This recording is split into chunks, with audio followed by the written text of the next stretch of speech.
And it's time now to take some viewer mail here at the Library of Horror Hotel, where it's time once again for Creepy Cheapies. I know some of you guys have been listening and watching me talk about masks and the art of monsters for years and years, and I know there are a lot of questions out there, and gonna get to one right now. Let's just pull a question at random out of the mail skull, and this one says, developed by Justin Mabry, Alex Ray, and Sam First Trick or Treat Studio. Don Post Studio. Tag. Let me try another one. Here we go. Ah, this looks more like an actual letter from an actual viewer of Creepy Cheapies. Dear Dr. Lady, that's me. Dear Dr. Lady, would the square root of 144.9 be 12.3? Well, that's a tricky one, and I see where you're going with that, but I think where you might get messed up on that mathematically is that I think maybe you're taking the 12 and the 0.9 as two separate units, and you can't do that. You can't see them as separate entities. You have to see them as comprising just one unit. You see, the 12.9. And while it's true that the square root of 144 is 12 and the square root of 9 is 3, when you combine them, it doesn't really work out that way if you don't combine them beforehand, you see. So you get actually the sum, the answer of 12.3 times 12.3 is in fact 151.29. Meanwhile, the actual square root of 144.9 would be 12.037441. So see, that's why you have to keep those things separate. Looking at the male skull here reminds me, and by the way, it could be a female skull, but I'm using it as a male skull. Reminds me of a great mask that came out from Trick or Treat Studios in time for Halloween of 25. Was supposed to be out for 24, but didn't make it into stores or our grubby little hands until 25. It's this reproduction of a vintage Don Post classic, the Ghost Skull. Ooh, that's right, the Ghost Skull. And you might be thinking, hey, that looks familiar. I hope you don't really talk like that. You might be thinking, hey, that looks familiar. That looks like that same skull. Well, it basically is, except here's the difference. And I will show you for comparison. What we have here is a Don Post replica, also by Trick or Treat, of the Glowin' Ghoulies line, okay, which is a glow-in-the-dark skull made of black vinyl, painted with glow-in-the-dark paint. Whereas the non-Glowin' Ghoulies line version, that is just a Don Post Studios Ghost Skull, same basic design, same basic sculpture, mold and all that. It happens to be made of glow-in-the-dark vinyl, which is to say the vinyl is permeated with glow-in-the-dark powder or substance or additive all the way through. So even the inside of this one glows in the dark. Now this was the first one, first type of these that I had was a million years ago, was actually the Ghost Skull, which was made of the glow vinyl. And you know what happened? It was stolen from me at a haunted house one year. Somebody stole it. Somebody took it home with them.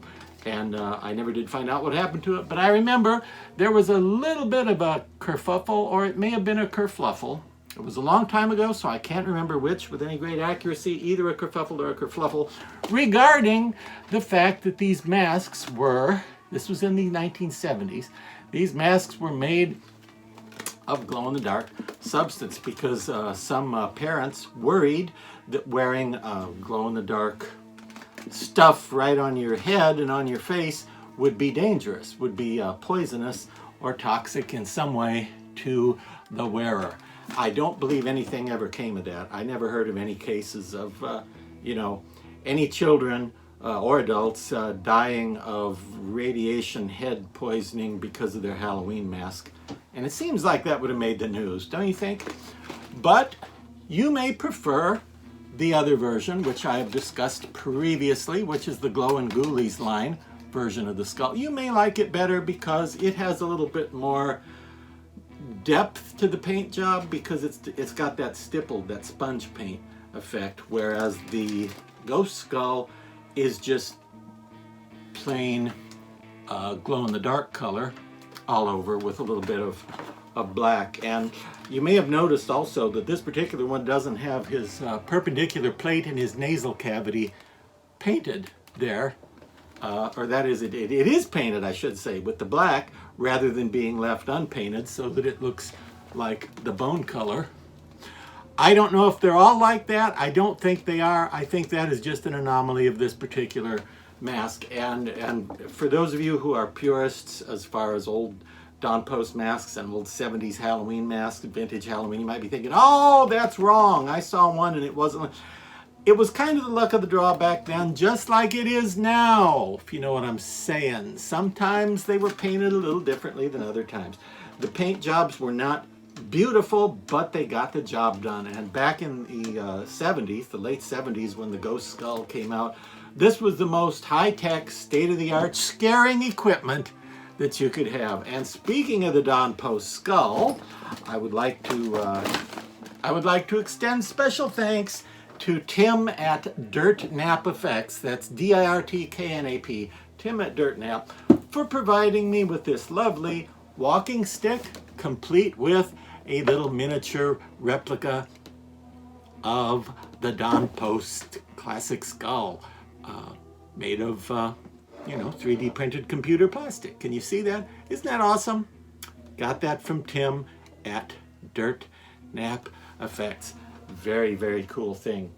And when I dress up as Mr. Hyde or Jack the Ripper, I can use this as a walking stick. See? It's not actually a walking stick like it walks on its own. It's a stick you use for walking. Yeah, okay. And as far as what you'd wear with a glow-in-the-dark skull, either version, well, you'd wear a black robe, right? And back in the 70s, that was a popular thing to be wearing the glow-in-the-dark skeleton mask while you're on the porch giving out candy to the trick-or-treaters. And you would have either a black hooded, like a monk robe if you could find one. If not, just a big dark overcoat, a hoodie, anything like that. And as far as hands, I wish Trick or Treat would take up a little of the slack here and give us some hands to go with some of these vinyl masks. Now, it's true that Don Post Studios never actually made glow-in-the-dark skeleton hands. However, another company called Easter Unlimited, were they on Easter Island? We don't know. Easter Unlimited did, and you may have heard of them because they've also got a long history of making great Halloween products, including Scream ghost face masks. The oldie moldy ones were made by Easter Unlimited. Now, I've had these forever, so I don't know if anybody is making them now. I looked online just with you in mind, just to help you out. I tried to find online glow-in-the-dark skeleton hands that I was going to recommend, and I found neon ones, which is like black light green or yellow paint, but I couldn't find any nice actual glow-in-the-dark, which is to say phosphorescent as compared to fluorescent. I couldn't find any glow-in-the-dark skull hands like you need with your skull mask, you see? So somebody needs to come out with some. These are great, but I've had them since the dawn of man, and I don't know when's the last time they were in production because I'm not an expert on Easter Unlimited's merchandise. But these are very cool, and I would recommend you look for something like that. And I would recommend that somebody out there, I'm looking at you, Trick or Treat, come out with some vinyl hands that we could all put with our glowing skeleton masks, which you may have seen in Halloween 3, although it wasn't this exact version, the one in Halloween 3 Season of the Witch, and used in a few other movies. Whenever you see a crowd of people at a Halloween party in costumes, you may see one of these skulls in there. Not usually the ghost skull, like the ones in Halloween 3 Season of the Witch were not made of glow-in-the-dark materials. They were black underneath and then painted. Anyway, I think that's about enough of that, don't you? Let's move on, and until next time, Remember, if there's a next time, maybe I'll be here. If there isn't, maybe I won't. Maybe you won't be there. Maybe you'll be here. Maybe I'll be there. Or maybe the ghost skull will come to get you.